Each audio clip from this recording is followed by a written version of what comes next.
Good morning, good afternoon, good evening, wherever you are around the country, around the world, around the cities. Welcome to another podcast episode of Silk Stocking Sisters podcast. I'm your host, Dr. Teresa J. Canada, and welcome. And thank you for supporting the channel. Thank you for liking us and sharing your comments with us. So today I have a special discussion that's going to focus a little bit about urban schools and the North and Midwest. And the question I'd like to try to talk about or try to answer is, did the desegregation of schools in the North and Midwest of the United States result in better opportunities for Black children? And I will focus specifically on whether it made a difference in terms of their attendance in college or the careers they selected or had a career. And those are the kind of questions that, were things that we talked about in the 60s and 70s in the North when many of the schools started desegregating in the North. Now, the overall desegregation movement was viewed as a way to provide a better educational opportunity for Black and Brown children, period. That was really apparently the overall desegregation movement focus. That's how it was viewed anyway. But it's also viewed as a way to provide a differential or a different social context for society. So let me define what we mean by social context. I'm just going to quote this. Social context refers to the set of circumstances or facts that surround a particular event, situation, or interaction and help to shape its meaning.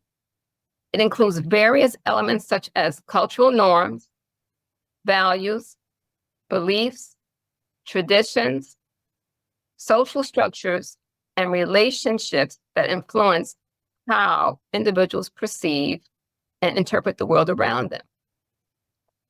So having heard that definition, social context is very important because it provides insights into why people behave the way they do and how they make sense of their experiences.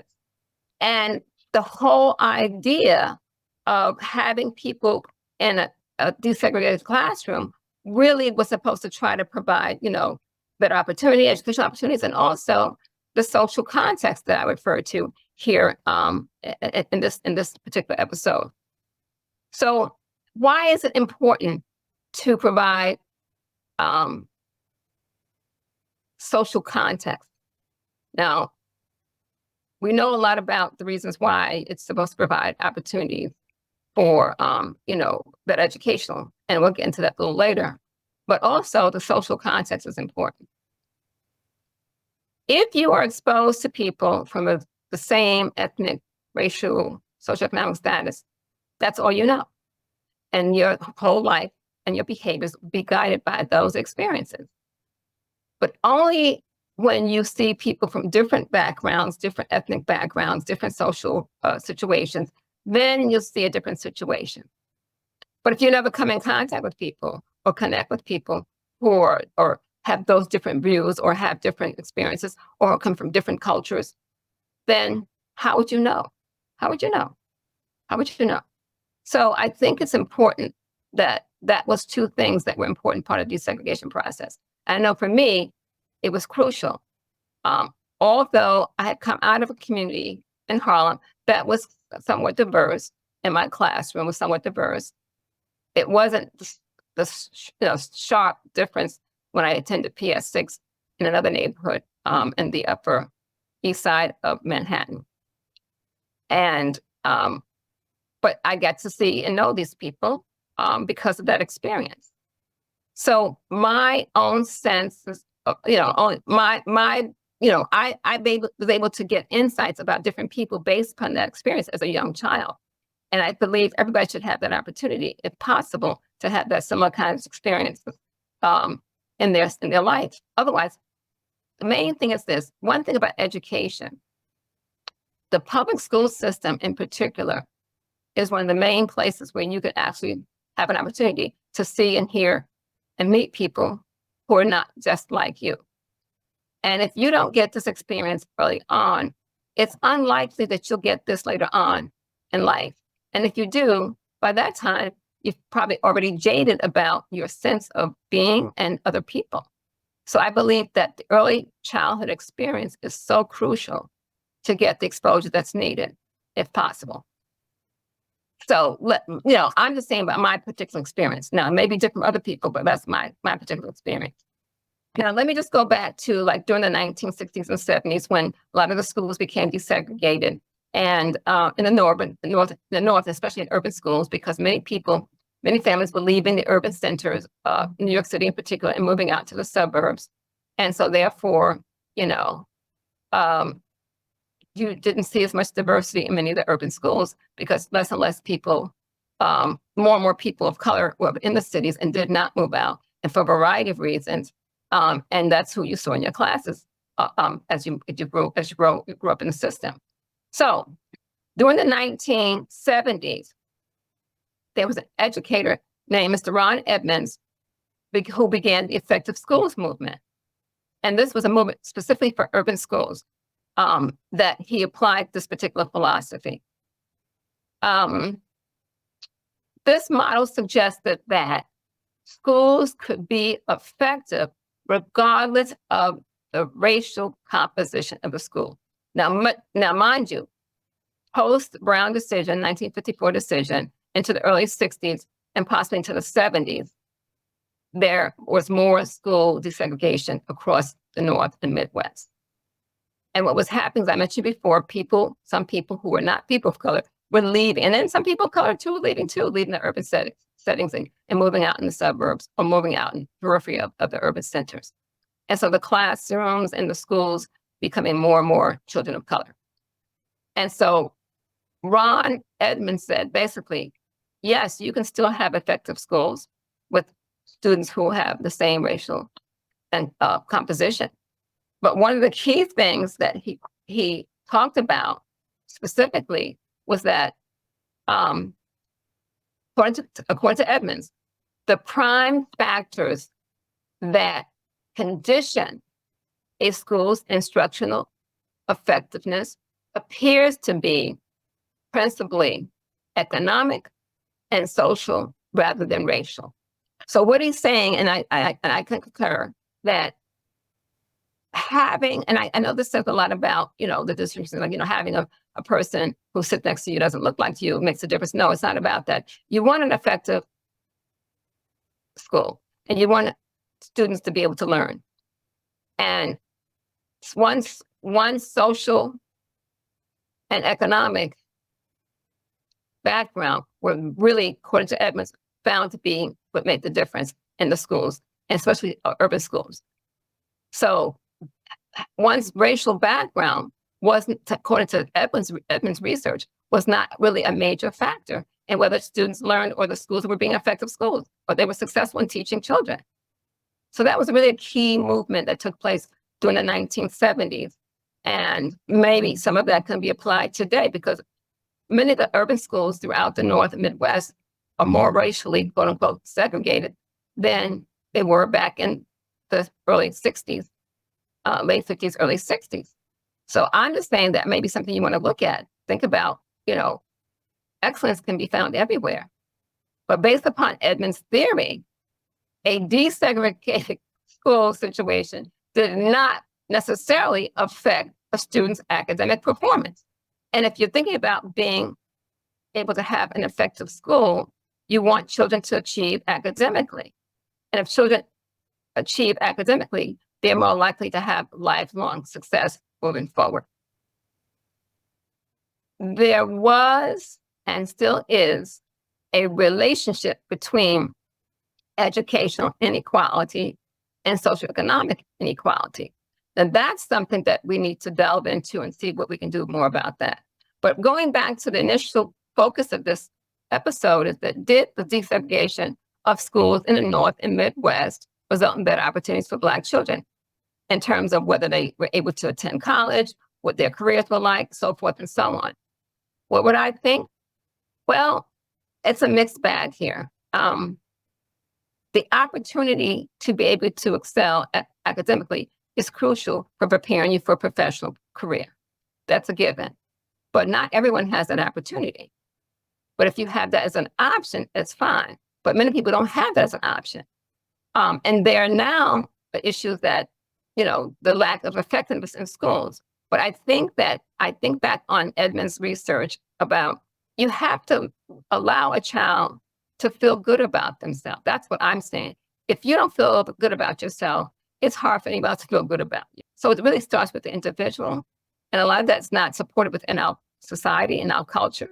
And that's something that I think that we need to think about doing more of.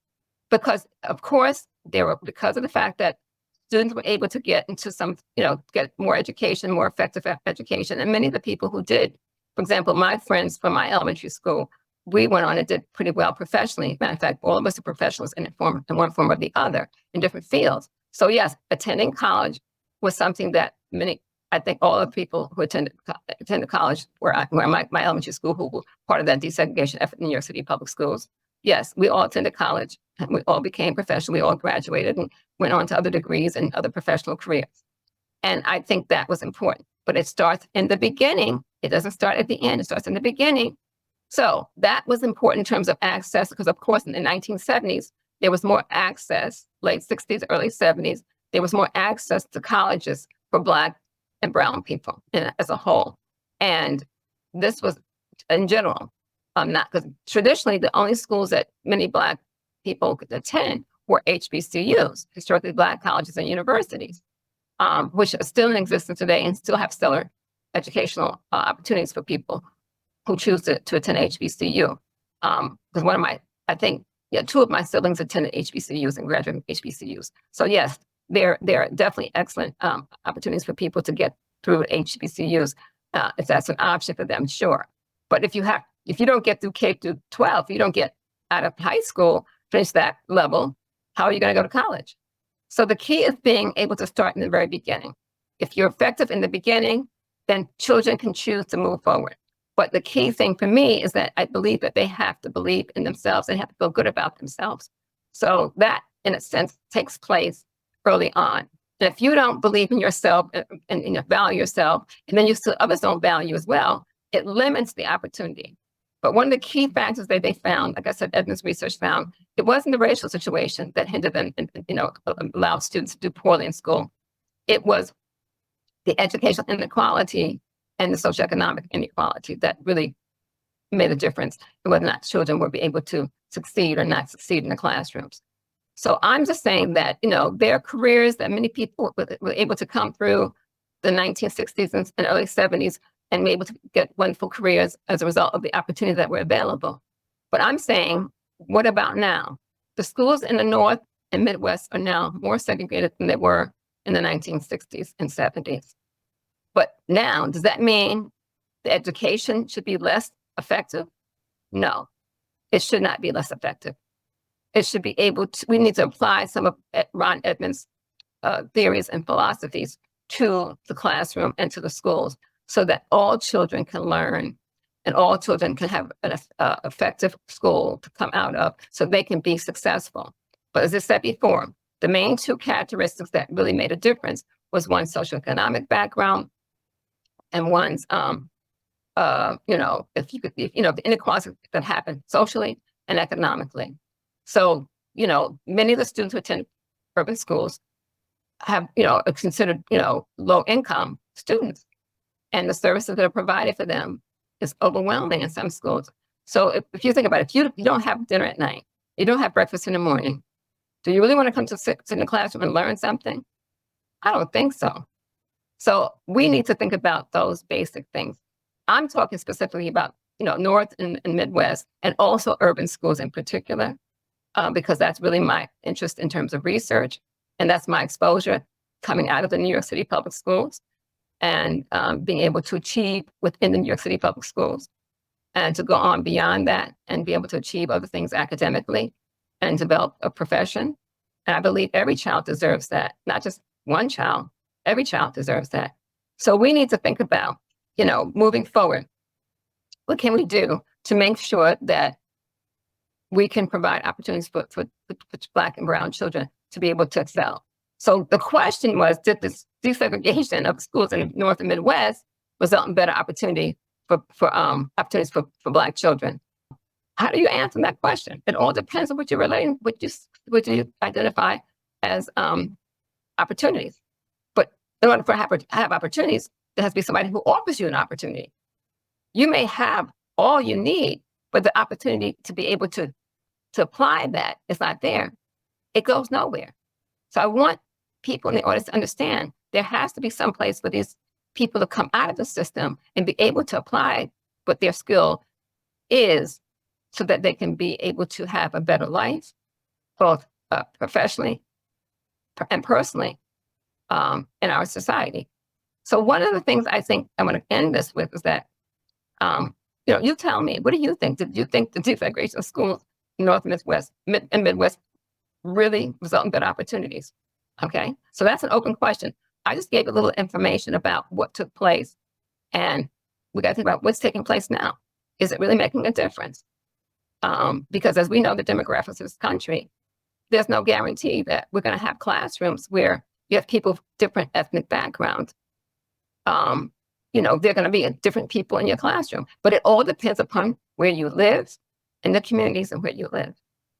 So I believe you should be able to offer the best education to everybody, regardless of where they live in this country.